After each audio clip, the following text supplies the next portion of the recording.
Hi everyone, this is Christian, and what I have here today is the Nook GlowLight 4, the newest e-reader device from Barnes & Noble. This device was released on Wednesday, December 8th. I received it yesterday. I put it through its paces. I did a lot of reading on it, loaded it up with both Nook books I own as well as my own ebook collection. And just wanted to give a little bit of a review as well as a comparison between really the GlowLight Plus, because that's where I come from when it comes to Nook devices. So this is the Nook GlowLight 4. It's a 6-inch e-reader. It's got a 300 ppi recessed screen. There's a new chip in there, which makes things much snappier than what we'll see when we do some comparisons between this and the GlowLight Plus. So let's go ahead and turn it on. And what you'll see here is in terms of software and what it looks like, it's very similar to every single other Nook device. So there is nothing new when it comes to software, both from this specific device, nor did Barnes & Noble specifically push anything out. This is basically your Nook software just running on a 6-inch screen. So you have your library, you have your shop button. If you want to pick up right where you were reading, the middle button there, your serial reads or readout button there, and then searching both on board as well as on the store. Okay, so the biggest thing when it comes to this new device are the buttons. So the button placement is now on the sides, on both sides. And it's got a little bit of a different sound than what the GlowLight Plus has, and I'll try to give a little bit of an audible sample of what that might sound like. But let's go ahead and start just kind of hitting it here, and you can get an idea of what it sounds like.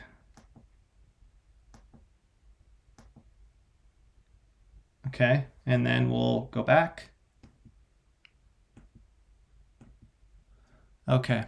So let's go ahead and open up a book. And this is where the comparisons, this is going to be a great example of how this new chip makes this device feel much snappier and zippier than the GlowLight Plus device. So I'll go ahead and open up this book I've been reading.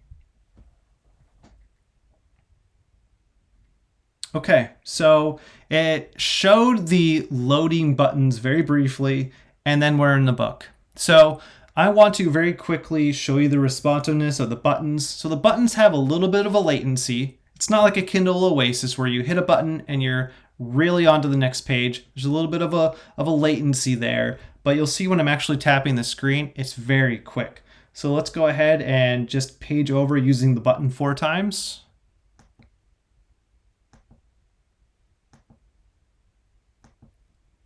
So a little bit of a lag, but not too bad. This is doable. And I'm gonna go ahead and touch the screen and you'll see just how quick it is.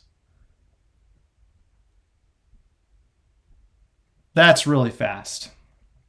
Okay, and so in terms of how it feels, I love how the Nook devices use a soft touch finish. I feel like they're just the most comfortable, the best feeling e-readers that I have, and I have a whole bunch of different brands.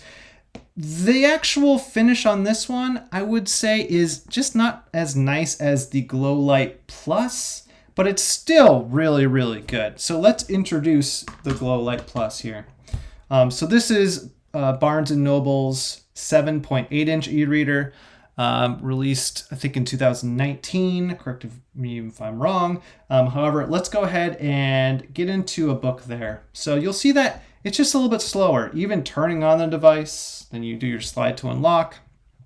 Things are a little bit slower here than what they were on the other device. So let's go ahead and open up a book, and you'll see that that's going to be a really great comparison about how the GlowLight 4 is much snappier and quicker than the GlowLight Plus. So here we go. We're going to open up the same book.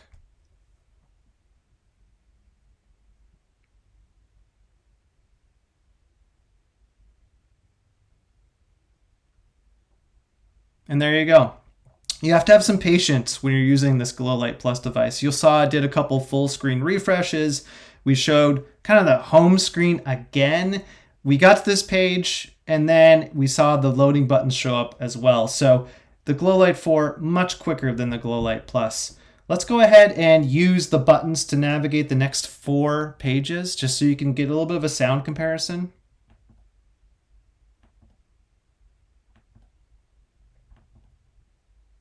Okay, and sound comparison for the GlowLight 4 using the buttons too.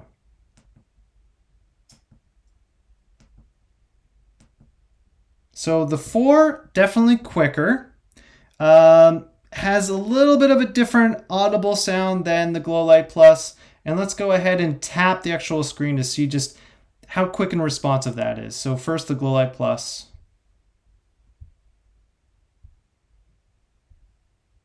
Okay, and then the GlowLight 4. So the GlowLight 4, much faster than the GlowLight Plus.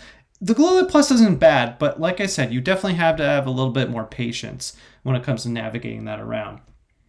Let's talk about the warm light, because that's another big difference between these two devices. So let's go ahead and get to the warm light settings for each one. You tap on the top there, and I have these set at manual. So let me kind of bring these both into the screen. Okay. And let's set them all the way to the warm setting.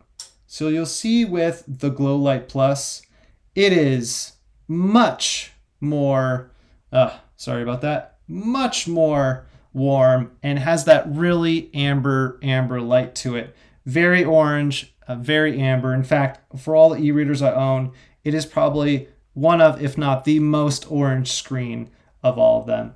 If we do that for the GlowLight 4, it doesn't really show, and the 4 has a good amber light to it, but it's not nearly as severe as what we're seeing on the GlowLight Plus. So if you really like the orange light, if you like really cranking it up so it's super orange, the GlowLight Plus can give that to you. Whereas the GlowLight 4, while it has a nice amber light to it, and it isn't really showing very well in the video, it's just not as severe as what the GlowLight Plus has. Okay. And I think the last thing I'd like to talk about is kind of the size, right? So let's go ahead and sleep both of these devices. So that's the button on the top. Okay. And then in terms of size, obviously 6-inch device, you could pretty much fit it within the GlowLight Plus, right? So you're talking about a much smaller device than the Plus device here. In fact, if you were to take away the Plus, we'll introduce another 6-inch reader, which people might know, which is a Kindle Voyage. And in terms of how these two stack up, the Kindle Voyage is from the height a tiny bit higher, but the GlowLight 4 is a little bit wider. And these are very similar. So if you ask me, because on the Voyage, you had these little squeeze side, you're able to squeeze to go about going to the next page, right?